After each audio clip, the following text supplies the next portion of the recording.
경기도에 사는 61세 진미연 씨는 어느 날 청천벽력과도 같은 사실을 알게 됐습니다. 진 씨는 4일 전 모바일 청첩장을 받고 문자 안에 링크를 눌렀는데 그 즉시 핸드폰에 악성 앱이 설치돼 개인정보와 신용정보가 모두 빠져나갔고, 사기꾼들은 진 씨가 이용하는 은행 3곳에서 대출을 받고 예금을 멋대로 해지해 1억 원을 빼갔습니다. 진 씨는 이 모든 사실을 4일이 지난 후에야 알고 경찰에 신고했지만 보상을 받을 수 없었습니다. 또한 제천에 사는 56세 강숙희 씨는 무려 수십 회에 걸쳐 1억 5천만 원의 피해를 받습니다. 강 씨는 2년 전 딸에게서 문자를 받았습니다. 핸드폰 화면이 깨져 수리를 맡겼다며 지금 문자 보낸 이 번호로 톡을 주라는 연락이었습니다. 이어 강 씨가 딸이라고 굳게 믿었던 사람은 강 씨에게 이런저런 핑계를 대며 주민등록증의 계좌 정보 등을 요구했습니다. 강 씨는 당연히 딸이라고 생각하고 보내줬고, 딸을 사칭한 사기꾼은 강 씨에게 링크를 보내 앱도 설치하게 만들었습니다. 사기꾼은 이 앱으로 강 씨의 휴대전화를 제어해 은행 및 증권 앱을 통해 1억 5천만 원을 빼간 것이었습니다. 아마 여러분은 이제 모바일 청첩장이나 부고장을 통해 악성 앱이 깔린다는 사실도, 자식을 가장해 사기꾼들이 연기를 한다는 사실도 이미 알고 있을 것입니다. 하지만 여러분이 이런 사실을 알고 있다는 것을 사기꾼들도 이미 알고 있습니다. 그래서 사기꾼들은 더더욱 새로운 방식을 매번 고심하기 때문에 여러분들도 절대 안심을 해서는 안 됩니다. 이제는 취준생을 표적으로 화상 면접을 하자며 앱을 깔아 젊은 사람들에게 보이스피싱을 노리기도 하고, 얼마 전에는 30대 금융맨도 사기꾼에 속아 휴대폰에 앱을 깔았다가 3,600만 원을 털리는 손해를 보기도 했습니다. 이제는 코로나 이후 비대면 대출마저 너무나 당연한 것이 되어버려 더욱이 이런 피해들이 늘어나는 것 같습니다. 법적으로 비대면 대출을 막아주면 좋겠지만 그럴 기미는 아직 보이지 않는 것 같습니다. 그렇다면 우리는 우리가 스스로 알아서 대비를 해야 합니다. 사전에는 어떤 것을 해야 하고, 만약 내가 실수로 악성 앱을 눌렀다면 그 이후에는 어떻게 대처해야 하는지, 오늘은 이와 관련한 내용들을 알려드리겠습니다. 영상 끝까지 시청하셔서 한 번이라도 당하면 자식에게 짐이 되어버릴 수밖에 없는 보이스피싱 등의 사기 피해를 여러분은 절대 당하지 않으셨으면 좋겠습니다. 사전에 보이스피싱을 예방하기 위해 해야 할 첫 번째는 보안위험 자동 차단을 설정하는 것입니다. 보안위험 자동 차단이란 인증되지 않은 출처에 앱이 설치되는 것을 차단해주는 서비스입니다. 특히나 보통 문자 안에 있는 URL 링크를 의심 없이 클릭해 출처가 불분명한 악성 앱이 설치되며 피해가 이어지기 때문에, 이를 예방하기 위해서 스마트폰 설정에서 보안위험 자동 차단은 반드시 켜두는 것이 좋습니다. 여러분이 삼성폰을 사용하신다면 설정에 들어가 보안 및 개인정보 보호를 클릭하고 보안위험 자동 차단에 파란 불이 들어온 상태로 켜두면 됩니다. 이렇게 세팅해두면 의심이 가는 앱 설치를 어느 정도 막을 수 있습니다. 하지만 이걸 켜두었다고 해서 절대 악성 앱을 의심 없이 눌러서는 안 됩니다. 이 설정도 켜두고 악성 앱도 절대 누르지 않겠다는 생각으로 이중으로 예방을 해야 더욱 안전합니다. 사전에 보이스피싱을 예방하기 위해 해야 할 두 번째는 경찰청에서 만든 시티즌 코난 앱을 설치하는 것입니다. 시티즌 코난 앱은 피해자가 범행이 완성될 때까지 속게 만드는 핵심이 되는 휴대폰 원격 제어 악성 앱을 탐지해주는 앱입니다.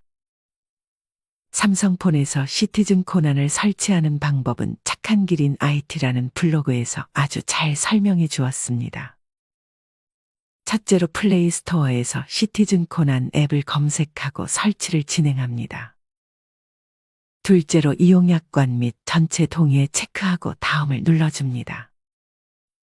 그 다음 생년월일을 입력 후 간단한 본인 인증을 해주고 저장을 눌러줍니다.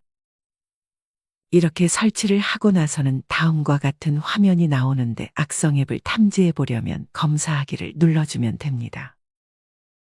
핸드폰에 따라 탐지하는 시간의 차이가 발생할 수 있고 검사가 끝나면 검사가 완료되었다는 메시지가 뜨게 됩니다. 만약 이상이 없다면 악성 앱 및 원격 제어 앱이 설치된 게 없다는 표시가 뜹니다. 아이폰에도 이와 비슷한 피싱아이즈 앱이라는 것이 있습니다. 아이폰용 피싱아이즈 설치 및 사용 방법은 아래 고정 댓글에 착한 기린 IT님의 블로그 링크를 참고해 주세요. 주의할 점은 요새는 사기꾼들이 시티즌 코난을 모방한 악성 앱까지 만들어 국내에 유포 중이라고 합니다. 시티즌 코난 앱은 무조건 플레이스토어와 같은 공식 앱마켓에서만 다운받아야 합니다. 특히나 금융기관이 문자로 시티즌 코난 앱 설치를 요구한다면 절대 접속하지 말아야 합니다. 사전에 보이스피싱을 예방하기 위해 해야 할 세 번째는 스미싱 확인 서비스 보호나라를 이용하는 것입니다. 보호나라 서비스는 한국인터넷진흥원이 운영하고 있는데 URL이 포함된 문자가 스미싱 문자인지 확인할 수 있는 서비스입니다. 먼저 카카오톡 친구 탭에서 상단 돋보기 모양을 눌러주고 보호나라를 검색한 후 채널 목록에 보호나라가 나오면 오른쪽 채널 추가 버튼을 눌러 추가해줍니다. 그 다음에는 보호나라 채팅방에서 오른쪽 아래 스미싱 버튼을 눌러 의심스러운 문자나 카카오톡 메시지를 복사해 채팅방에 붙여넣기를 하면 됩니다. 이때 주의할 점은 복사할 때 실수로 링크를 클릭하지 않도록 하는 것입니다. 만약 정상 문자면 정상, 스미싱 문자면 악성, 확인 중이면 주의라는 안내가 뜨게 됩니다. 주의나 악성인 경우에는 그냥 문자를 삭제해버리고 혹시 모르니 정상이라는 결과가 나와도 링크를 클릭하지 않는 등 이중으로 예방하는 것이 좋습니다. 사전에 보이스피싱을 예방하기 위해 해야 할 네 번째는 여신거래 안심차단 서비스입니다. 아마 이 서비스 관련해서는 한 번씩은 들어본 적이 있을 것입니다. 그럼에도 아직 이 서비스를 신청하지 않은 분들이 계시다면 얼른 신청하는 것이 좋습니다. 여신거래 안심차단 서비스란 본인이 원하지 않는 거래로 인해 피해를 입지 않도록 신용대출이나 카드론, 신용카드 발급 등을 사전에 차단할 수 있게 신청할 수 있는 서비스입니다. 신청 방법은 현재 거래하고 있는 은행이나 금융회사 영업점을 방문하여 본인 확인 절차 진행 후 간단하게 신청할 수 있습니다. 해제 방법도 은행에 방문하면 어렵지 않게 할 수 있고 해제 후에도 재신청이 가능합니다. 평소 대출이 필요가 없다면 신청을 반드시 해두고 대출을 받고 싶을 때 잠깐 해지했다가 대출을 받은 이후에 다시 재신청을 해서 안전하게 서비스를 이용할 수 있습니다. 사전에 사기 피해를 예방하기 위해 해야 할 다섯 번째는 휴대폰 신규 가입 일괄 차단 서비스, 명의도용 방지 서비스를 신청하는 것입니다. 이 서비스는 나도 모르는 새 내 명의의 핸드폰이 개통되는 걸 막기 위한 서비스입니다. 주로 이런 휴대전화 명의도용은 도난당한 신분증을 제3자가 습득하여 위조하는 경우와 가족, 친구 등 주변 지인들에 의해 발생하는 경우로 나뉩니다. 이 중 특히나 후자의 케이스가 적지 않습니다. 어떤 사람은 배우자와 부모님의 핸드폰에 접근할 수 있게 되자 이를 악용해 비대면 모바일 대출 관련 파일을 조작하고 그렇게 대출받은 돈을 자기가 썼습니다. 또한 이 사람은 장인의 휴대폰을 이용해 특정 애플리케이션에 접속해 인적사항 등을 기재했고 신용대출 신청서 파일을 위조해 대부업체에 제출하며 장인 이름으로까지 대출을 받기도 했습니다. 이 밖에도 통신매장 직원이 명의를 도용해 피해자의 명의로 소액결제를 하는 등 이와 관련된 피해를 받지 않으려면 명의도용 방지 서비스를 반드시 신청하는 것이 좋습니다. 이런 서비스는 당연히 돈이 들지 않고 각 통신사에서 무료로 제공되는 서비스입니다. 이 서비스를 신청하려면 통신사 고객센터 114에 전화를 해서 서비스를 신청하고 싶다고 말하면 쉽게 신청할 수 있습니다. 이렇게 사전에 예방하는 것이 가장 좋지만 어떤 경우에는 우리가 무심코 악성 앱을 눌러버리는 경우가 생길 수 있습니다. 지금부터는 만약 악성 앱을 누른 이후라면 어떻게 해야 할지 그 대처 방법에 대해 알려드리겠습니다. 만약 내가 악성 앱을 누른 것 같다면 가장 먼저 본인 계좌 일괄 지급 정지 서비스를 신청해야 합니다. 이 서비스는 본인 명의로 개설된 모든 계좌를 신속하게 지급 정지할 수 있는 서비스입니다. 이 서비스는 본인이 거래하는 은행 및 금융회사 영업점의 고객센터로 전화하면 신청할 수 있습니다. 전화를 한 후 본인 명의로 개설된 모든 금융계좌 현황을 일괄 조회하고 금융사기 피해가 우려되는 계좌를 선택해 즉시 지급정지 신청을 할 수 있습니다. 참고로 일괄 지급 정지 서비스는 연중 무휴로 매일 00시 30분에서 23시 30분까지 이용 가능하다는 점 참고해 주세요. 나중에 이 서비스를 해지하려면 은행이나 금융회사에 찾아가 해지 신청을 하면 됩니다. 해지가 조금 번거로울 수 있더라도 이것보다 중요한 것은 보이스피싱에 당하지 않는 것이니 해지가 번거롭다고 망설이지 말고 의심이 들면 바로 이 서비스를 신청하시길 바랍니다. 또한 내가 만약 상대방으로부터 계좌에 입금하라는 연락을 받았다면 보이스피싱 의심 계좌 조회 서비스를 이용할 수 있습니다. 네이버나 구글에 보이스피싱 의심 계좌 조회 서비스를 누르면 경찰청 홈페이지가 나옵니다.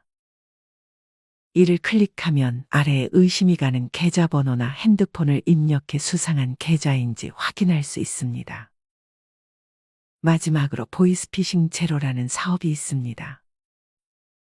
이는 보이스피싱 피해자들을 대상으로 경제적 지원을 비롯해 법률 및 심리 상담을 지원하여 무너진 일상을 회복시키고 재기할 수 있도록 돕는 사업입니다. 이 사업에 신청할 일이 발생하지 않는 것이 가장 좋겠지만 이런 사업이 있다는 것 정도는 알아두셨으면 좋겠습니다. 여러분은 오늘 말씀드린 것들을 잘 이해하고 미리 대비하고 있으신가요? 만약 내가 아직 예방하지 못한 것이 있다면 반드시 시간을 내서 미리 예방하셨으면 좋겠습니다. 사기를 치는 사기꾼들도 이제는 신상 공개하고 중범죄로 다스렸으면 좋겠지만 아직 이렇게 되려면 갈 길이 멀어 보입니다. 서론에서도 말씀드렸지만 누군가 예방해 주겠지 생각하는 것보다 우리는 우리 스스로를 알아서 잘 방어해야 합니다. 사기꾼들의 사기 수법은 나날이 진화하고 있기 때문에 절대 나는 당하지 않을 것이라 생각하지 말고 조심 또 조심하며 노후에 한 번이라도 당하면 치명적인 피해를 우리 구독자분들은 절대 당하지 않으셨으면 좋겠습니다. 이상으로 오늘의 영상을 마치겠습니다. 우리 모든 구독자분들의 행복한 여생을 응원합니다. 다음에 더 좋은 내용으로 찾아뵙겠습니다. 감사합니다.